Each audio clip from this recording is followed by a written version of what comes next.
सुप्रभात बच्चों।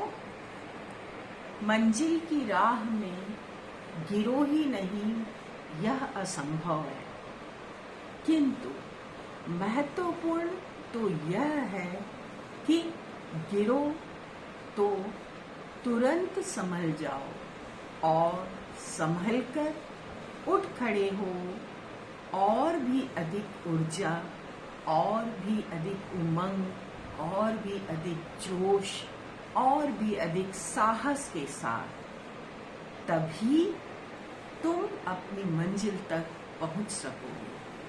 प्यारे बच्चों, जीवन में उतार चढ़ाव लगे रहते हैं। कभी आप भी पीछे मुड़कर देखिए तो कभी आप भी कभी कम नंबर पाते होंगे, कभी अधिक नंबर पाते होंगे, कभी वेरी गुड पाते होंगे, कभी नहीं पाते होंगे। तो उससे मायूस नहीं होना है। ये उतार चढ़ाव लगा रहेगा। बस कोशिश ये करनी है कि आपको अपने उतार चढ़ाव के बीच में सामंजस्य बनाकर आगे की दिशा में, अपनी मंजिल की दिशा में निरंतर आगे बढ़ते जाना है, लगातार आगे बढ़ते जाना है। अब आप लोगों की तिथि निर्धारित हो गई है। प्रथम आवधिक परीक्षा की या फर्स्ट पीरियोडिक टेस्ट की कब से है बच्चों? 22 तारीख से। लेकिन आपकी हिंदी की आवधिक परीक्षा कब से है? 23 तारीख को है, ठीक है, मंगलवार को। तो मैं आपको सोमवार को पाठ 5 और पाठ 6 से भाषा माधुरी से भी और भाषा अभ्यास से भी पुनरावृत्ति या रिवीजन कराऊंगी। आप लोग रविवार को दोनों पाठ को खूब अच्छे से पढ़ लीजिएगा, और जो बात ना समझ में आएगी उसे लिख कर रखिएगा। सोमवार की जब हमारी कक्षा चलेगी तो आप सब वो प्रश्न मुझसे पूछ लीजिएगा। तो अब हम लोग अपने जो बचा हुआ भाषा अभ्यास का पाठ 8 का काम है उसकी ओर आगे बढ़ते हैं। ये काम आज हम लोग पूरा कर लेते हैं। चलिए बच्चों, हम लोग आज अभ्यास 8 प्यारे पेड़, इसके बारे में अब हम लोग जानेंगे। प्रश्न 1, ये आपको देखकर क्या लग रहा है? पूरा एक पेड़ है और पेड़ में आपको सारी चीजें नजर आ रही हैं। उसके फल, फूल, जड़ें, तना, पत्तियां, बहुत कुछ नजर आ रहा है। पेड़ का ये हिस्सा जड़ है बच्चों। आप देखिए क्या लिखा है, पहले इसे पढ़िए। प्रश्न 1, दिए गए चित्र में सही नाम चुनकर लिखिए। यहाँ पर 5 शब्द दिए हुए हैं: तना, जड़, फूल, फल, पत्ता। अब आपको इन 5 में से सही शब्द सही जगह पर लिखना है। जैसे ये आपको पेड़, ये पूरा एक पेड़ है और पेड़ की ये जड़ें हैं। पेड़ की जड़ें जानते हैं कितनी दूर दूर तक फैली रहती हैं, और ये जड़ें फैलकर क्या करती हैं? मिट्टी को बांधने का काम करती हैं, और ये जड़ें अंदर से बहुत सारे पौष्टिक चीजें अपने लिए लेती हैं, मिट्टी से, जमीन से, और जो खाद डाली जाती है वो सारी चीजों को ग्रहण करती हैं, अपने पोषण को ग्रहण करती हैं, अपने को फलदार और अपने को और अधिक हरा भरा बनाने के लिए। तो ये जड़ें बड़ी महत्वपूर्ण होती हैं पेड़ों की, सबसे अधिक महत्वपूर्ण यही है। एक कहावत भी है बच्चों कि यदि आपको पेड़ को मजबूत, बहुत हरा भरा, फलदार और अधिक बड़ा, घना बनाना है, तो आप एक एक पत्तियों को मत सींचिए, एक एक फल को मत सींचिए, बल्कि जड़ों को सींचिए। जड़ को सींचने से ही पूरी चीजों को पोषक तत्व मिल जाएंगे पूरी चीजों तक जल पहुंच जाएगा। ठीक है, तो इसे आप नहीं भूलेंगे। इसे हम क्या लिखेंगे? जड़। अब दूसरा, यहाँ पर ये एरो बना है ना, तो ये क्या है? पेड़ का जो सबसे मोटा हिस्सा है वो तना, इसको हम क्या कहते हैं बच्चों? तना। और तीसरा, ये जो एरो बना है, ये तीर का निशान, ये क्या बता रहा है? वाह, पीले पीले फल क्या है? आप यहाँ पर फल लिखेंगे। ठीक है, और ये फूल पर निशान, तो ये फूल। और ये हरी हरी पत्तियां, तो पत्तियां, या यहाँ पे पत्ता लिखा है तो पत्ता। तो आप यहाँ जड़, यहाँ तना, यहाँ फल, यहाँ फूल और यहाँ पत्ता लिखेंगे। अब हम लोग अगले प्रश्न की ओर चलेंगे। पेड़ का प्रश्न 2। पाठ प्यारे पेड़ के आधार पर दिए गए अधूरे शब्दों में ड, ण, ढ़, ठ चुनकर लिखिए और शब्द पूरे कीजिए। कल मैंने आपको सत्र के दौरान जो गृह कार्य दिया था, उसमें मैंने ड़, ड, ढ़, ठ, ण वाले शब्द दिए थे। आप लोग भली भांति इसको समझ गए होंगे। अब आपको अपने भाषा माधुरी में जो आपने 2 दिन प्यारे पेड़ पढ़ा, उसके आधार पर इन शब्दों के खाली जगह को भरना है। जैसे क में तो पेड़ भरकर इन्होंने दिखा दिया आपको कि आपको ऐसे भरना है। अब ख में चिड़िया, ड़ क्या भरेंगे आप? ड़। फिर ग में अंडे, ग में आपको ड भरना है तो डंडे। ठीक है, यहाँ पर क्या भरेंगे? डंडे। और फिर आपको यहाँ पर मीठी क्या भरेंगे? ठ, मीठी। और फिर उसके बाद मजदूर वो लकड़हारे क्या कर रहे थे? अपनी बात पर अड़ गए थे। अड़ क्या लगाएंगे? ड़, अड़। और यहाँ पर डालियों, आ की मात्रा दी हुई है, ड लगाएंगे, डालियों। और यहाँ पर लकड़हारे, ड़ क्या लगाएंगे? ड़। और यहाँ पर लुढ़कती, ढ़ लगाएंगे, ढ़। आप भी उच्चारण मेरे साथ साथ करिएगा बच्चों। ठीक है, और यहाँ पर ठ लगाएंगे, ठंडी। फिर से मेरे साथ साथ चलिए। क पेड़, ख चिड़िया, ग डंडे, माली के डंडे ना प्रयोग हुआ है, माली के डंडे का बच्चों को डर नहीं था। फिर घ मीठी, अंग अड़, च डालियों, छ लकड़हारे, ज लुढ़कती, झ ठंडी। अब हम लोग अगले पेज पर चलते हैं प्यारे बच्चों। वचन बदलिए। हिंदी भाषा में आप लोगों ने 2 वचन पढ़े हैं, एक, अनेक। कोई भी चीज अगर एक है तो उसे हम एक वचन कहते हैं, और कोई भी चीज एक से अधिक है तो उसे हम बहुवचन कहते हैं। ठीक है बच्चों, तो आप लोग वचन किसे कहते हैं? आपके मन में आता होगा कि वचन क्या है मैम? तो वचन की परिभाषा आप जान लीजिए। जिस शब्द से उसके एक या अनेक, एक या एक से अधिक होने का पता चले, उसे हम वचन कहते हैं। ठीक है, तो वचन के 2 भाग हुए, एक वचन या बहुवचन। ठीक है, तो यहाँ पर आपको वचन बदलना है। सारे ये जो शब्द हैं, ये सब एक वचन के हैं। इसको आपको एक बात ध्यान देनी है बच्चों कि ये गली, छुट्टी, सब में एक चीज, सारे शब्दों में एक चीज जरूर आपको मिल रही है। क्या? दीर्घिकार, हर के आखिर में दीर्घिकार है। गली, छुट्टी, कुल्हाड़ी, गिलहरी, डाली, लकड़ी, ये सारे दीर्घिकार हैं। जब आप इसको एक वचन से बहुवचन में बदलेंगे तो आपको ध्यान देना होगा कि ये सारे दीर्घिकार जो अंत में आते हैं वो ह्रस्वीकार में बदल जाएंगे।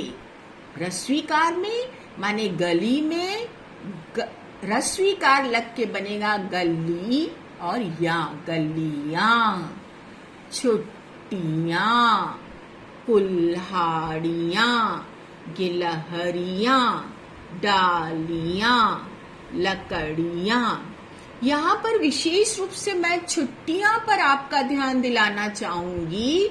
मैंने आपको बताया था कि छोटी संयुक्त व्यंजन जिस दिन पढ़ाया था बच्चों कि छोटी पाई वाले व्यंजन जब अगले व्यंजन से जुड़ते हैं तो हलन चिन्ह बनाकर जुड़ते हैं।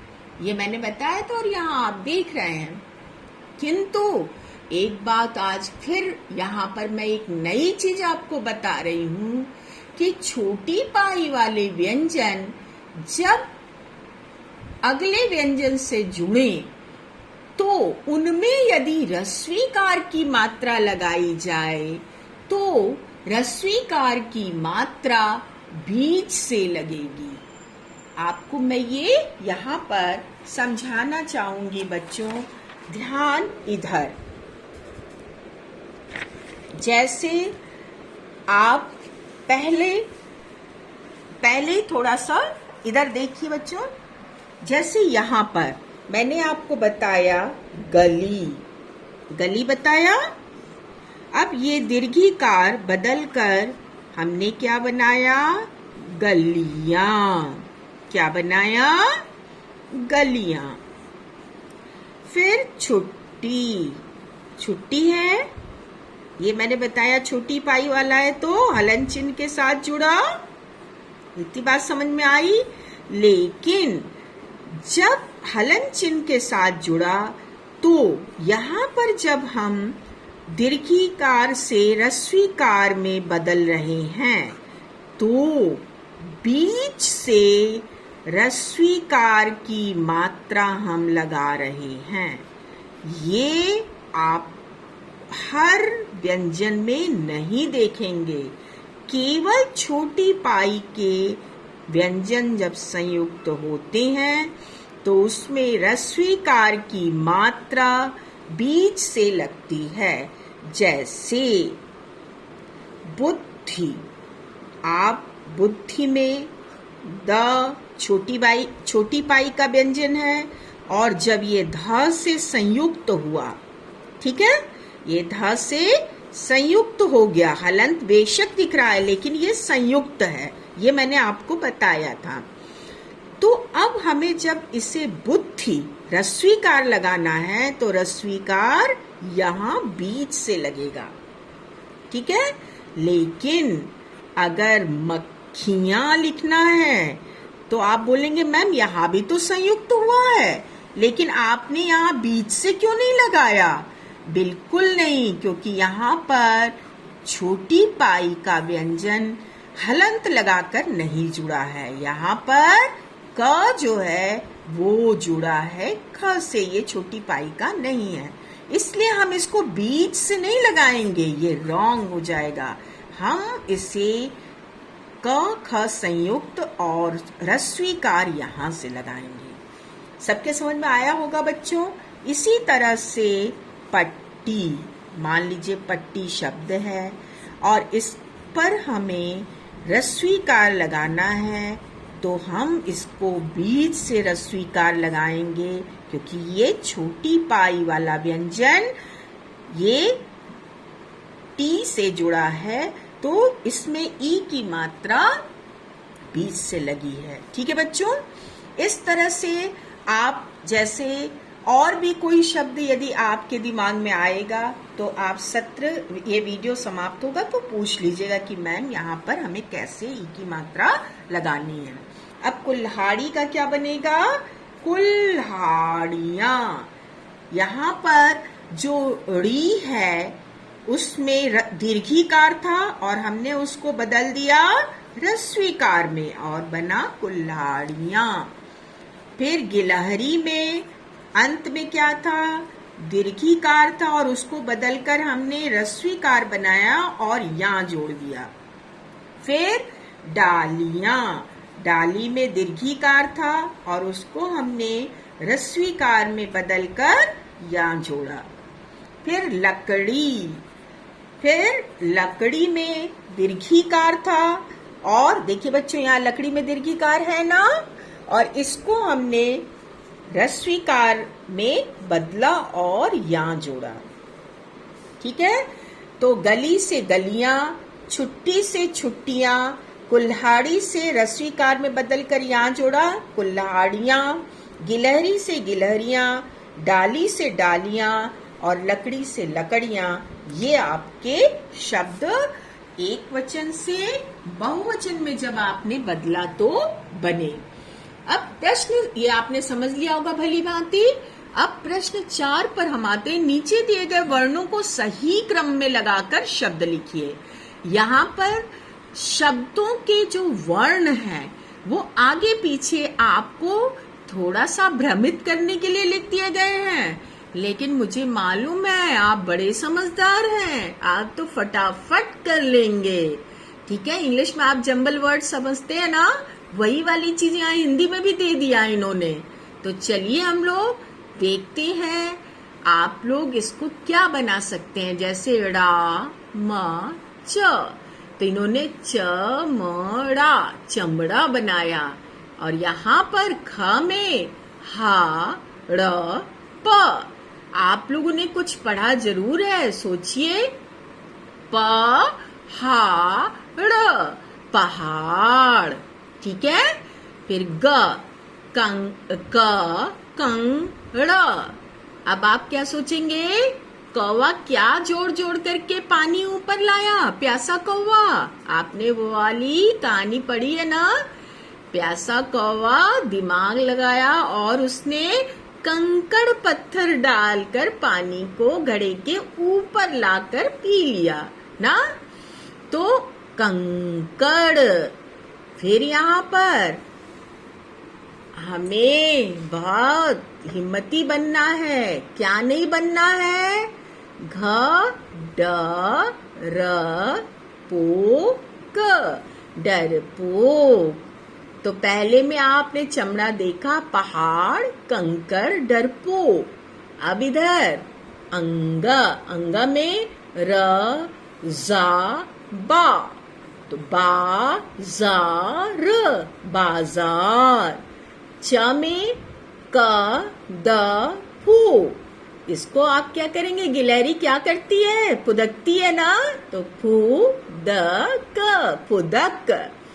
और छ त कु र, तोता क्या करता है? फल को खाता है और कुतरता है ना, तो कु त र, कुतर। ज, गिलहरी क्या करती थी? ऊपर जाती थी और फिर लुढ़कती हुई नीचे आती थी, गोल गोल घूमती हुई। तो लू ढ़ क ती, लुढ़कती। तो क्या हुआ? बाजार, फुदक, कुतर, लुढ़कती। प्यारे बच्चों, मैंने आपको पिछले सत्र में समझाया था कि र में जब ऊ की मात्रा जुड़ती है तो 2 तरह से जुड़ती है। फिर से एक बार आप अपने ज्ञान को रिकॉल कीजिए। प्रश्न 5 में आप देख रहे हैं कि र में र जब हलन चिन्ह के साथ है, माने इसमें कोई स्वर नहीं जुड़ा है, उसमें जब ह्रस्वकार जुड़ेगा तो मात्रा ऐसे नहीं लगेगी। ये मैंने बताया है, सॉरी, ह्रस्वकार जुड़ेगा तो मात्रा ऐसे नहीं लगेगी। बल्कि मात्रा कैसे लगेगी, ऐसे। ये र में स्पेशली होता है विशेष करके, अन्य में तो आप नीचे ही र की मात्रा ऊ की मात्रा लगाते हैं, ठीक है। और र में जब दीर्घुकार जुड़ेगा तो वहां पर र में आप ऐसी मात्रा नहीं लगाएंगे। आप क में लगाएंगे तो ऐसे लगाएंगे, लेकिन ग में लगाएंगे तो ऐसे, ख में लगाएंगे तो ऐसे। लेकिन ये सब सही है, लेकिन ये गलत है। आपको र में ऊ की मात्रा कैसे लगानी है, ऐसे। ठीक है बच्चों, दोनों में बहुत कम अंतर है, इससे बहुत सोचने की जरूरत है। र में रस्सूकार ऐसे लगेगा, बिल्कुल प्लेन, और र में दीर्घुकार ऐसे गोला बनाकर लगेगा। यहाँ पर आप प्रश्न 5 में र में दीर्घुकार की मात्रा लगा हुआ देख रहे हैं। र में क्या लगा है, दीर्घुकार, ठीक है। तो रू, क्या उच्चारण करेंगे इसका हम, रू। और रू वर्ण वाले आपको, जिसमें रू वर्ण का प्रयोग हुआ है, उसके 3 शब्द आपको लिखने हैं। एक शब्द इन्होंने दे दिया है बेशक, ठीक है, आपके समझने के लिए।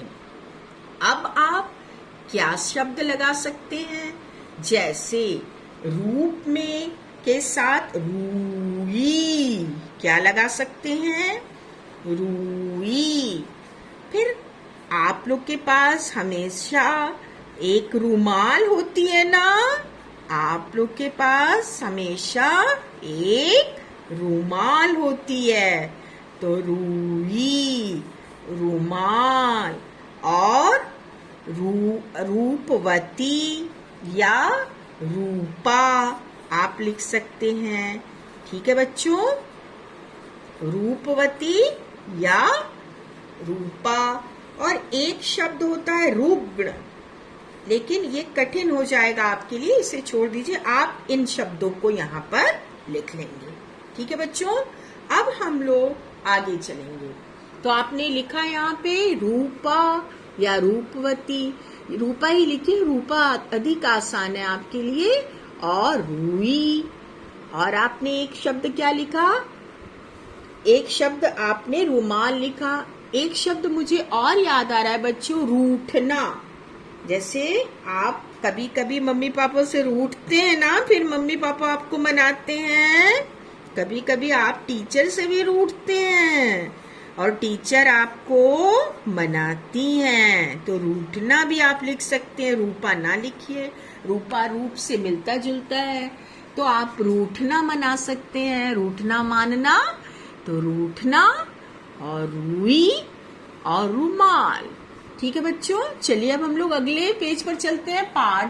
प्रश्न 6, पाठ प्यारे पेड़ के आधार पर सही वाक्य बनाकर लिखिए। इन्होंने यहाँ पर दिए, इनको मैच करा करके, सही मिलान करके आपको वाक्य यहाँ नीचे लिखने हैं। जैसे एक इन्होंने बनाकर दे भी दिया है, बच्चे क्या कर रहे हैं, स्कूल से घर लौट रहे थे, एक वाक्य इन्होंने बनाया।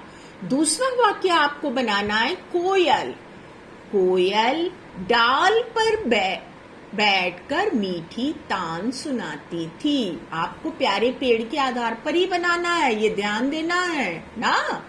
तो कोयल डाल पर बैठकर मीठी तान सुनाती थी। तोते फलों को कुतर कुतर कर फेंकते हैं, पढ़ा है ना आपने पाठ में। और लकड़हारे, लकड़हारे क्या कर रहे थे, पेड़ काटने को तैयार खड़े थे ना। चिड़िया क्या करने लगी जब लकड़हारे लौट गए, तो चिड़िया चहकने लगी। गिलहरियां खुशी व्यक्त करने के लिए इधर उधर फुदकने लगी। तो पहला, बच्चे स्कूल से घर लौट रहे थे। दूसरा, कोयल डाल पर बैठकर मीठी तान सुनाती थी। और तीसरा, तोते फलों को कुतर कुतर कर फेंकते हैं।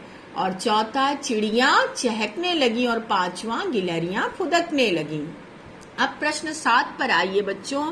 दिए गए शब्द जाल में ये पेड़ों के नाम ढूंढकर आपको लिखने हैं। ये शब्द जाल है, जैसे मकड़ी का जाल होता है, जैसे आप किसी उलझाऊ प्रश्न में उलझ जाते हैं, लेकिन यहाँ पर आप बिल्कुल नहीं उलझेंगे, क्योंकि मैम ने आपको बहुत सी चीजें सिखाई हैं, आपने घर में भी बहुत सीखा और आप खुद समझदार हैं। तो चलिए हम लोग पेड़ों के नाम ढूंढते फटाफट। पहला शब्द पीपल, पहला शब्द पीपल का पेड़। दूसरा शब्द अमरूद का पेड़। और तीसरा शब्द बबूल का पेड़। आप कहेंगे मैम बबूल का क्या, हम तो नहीं जानते। हाँ बेटा, ये आमतौर पर शहरों में नहीं मिलता, ये गांव में मिलता है, कांटेदार पेड़ होता है, बबूल का पेड़। फिर आपने क्या बनाया, आम का पेड़, फिर नीम का पेड़, फिर बरगद का पेड़। इस तरह से आपने कुल 6 पेड़ों के नाम यहाँ पर ढूंढे और लिखे। ठीक है, पीपल का पेड़, अमरूद का पेड़ और बरगद का पेड़, बबूल का पेड़, आम का पेड़ और नीम का पेड़। अब हम लोग अगले प्रश्न की ओर चलते हैं। 8वां प्रश्न। दिए गए शब्द जाल तो लगातार आता जा रहा है, लेकिन वहां पर पेड़ ढूंढना था, और यहाँ पे आपके मनपसंद सुंदर सुंदर पंछी बने हुए हैं, खूब अच्छे अच्छे पक्षी, विहंग, खग यहाँ पर आपको दिख रहे हैं। ये तो बड़ा रुचिकर प्रश्न आ गया। चलिए हम लोग भी ढूंढते हैं। फिर शब्द जाल में से पक्षियों के नाम ढूंढकर लिखिए। पहला, आप पहले तो सबसे चिड़िया में गोरैया आप कह सकते हैं, लेकिन यहाँ पे चिड़िया लिखा है तो आप चिड़िया लिखिए। दूसरा कोयल, यहाँ पर कोयल लिखिए। तीसरा मोर, यहाँ पर मोर लिखिए। चौथा कबूतर, यहाँ पर कबूतर लिखिए।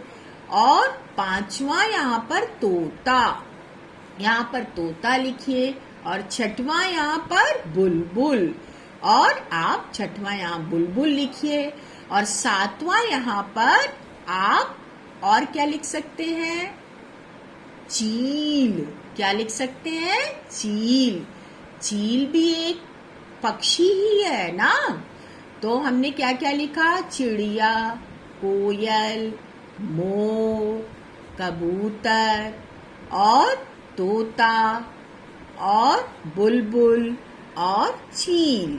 ठीक है बच्चों, अब प्रश्न 9 की ओर चलते हैं। पाठ प्यारे पेड़ में, प्यारे पेड़ आपने बड़े अच्छे से समझा है। ध्यान दीजिए क्या पूछा जा रहा है आपसे। प्यारे पेड़ में पेड़ से जुड़े कई शब्द आए हैं। आप स्कूल से जुड़े शब्द जरा लिखिए। यहाँ पर पेड़ से जुड़े क्या शब्द आए हैं इन्होंने दिखाया है। इसी आधार पर स्कूल से जुड़े 4 शब्द आपको लिखने हैं। पहले हम लोग इसको देखा जाए कि क्या क्या इन्होंने लिखा है।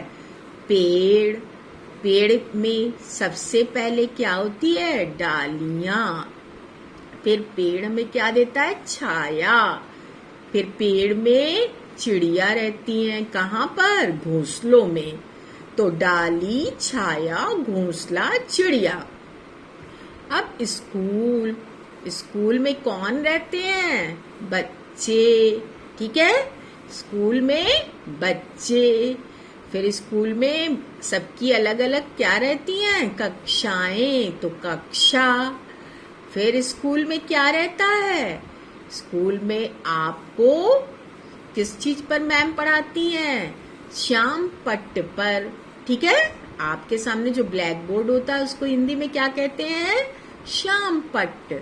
और स्कूल में क्या रहता है, आप लोग और कुछ भी लिख सकते हैं। जैसे आप यहाँ पर घड़िया या चौक लिख सकते हैं, आप डस्टर लिख सकते हैं, आप टेबल कुर्सी लिख सकते हैं। आप कोई भी एक शब्द अपने पसंद का जोड़ सकते हैं। ठीक है, कुछ ऐसे अंग्रेजी के शब्द हिंदी में भी प्रयोग किए जाते हैं, जैसे आप स्कूल देख रहे हैं, तो यहाँ पर आप कुर्सी भी लिख सकते हैं। ठीक है, तो आपने क्या क्या लिखा? छात्र। आपने और क्या लिखा? श्यामपट्ट। कक्षा लिखी, फिर श्यामपट्ट लिखा और कुर्सी लिखी।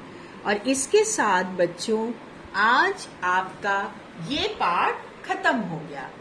अब हम लोग पीरियोडिक टेस्ट या आवधिक परीक्षा के बाद अगला पाठ 9वां पाठ पढ़ेंगे, लेकिन अभी हम लोग पाठ 8 तक के सारे काम पूरे कर लेंगे।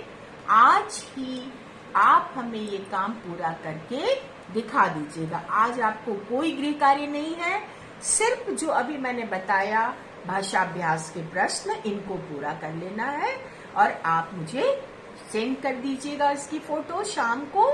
और फिर उसके बाद आप रिवीजन करने में लग जाइएगा संडे को, और मंडे को हमसे पूछिएगा, सोमवार को हमसे पूछिएगा कौन से पार्ट से आपको याद है। पार्ट 5 जन्मदिन और पार्ट 6 दांत का दर्द।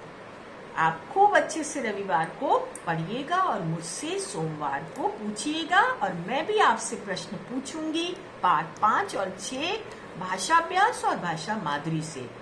तो अब जुट जाइए, लग जाइए अपने काम में, खूब मेहनत करिए और खूब खुश रहिए। धन्यवाद बच्चों।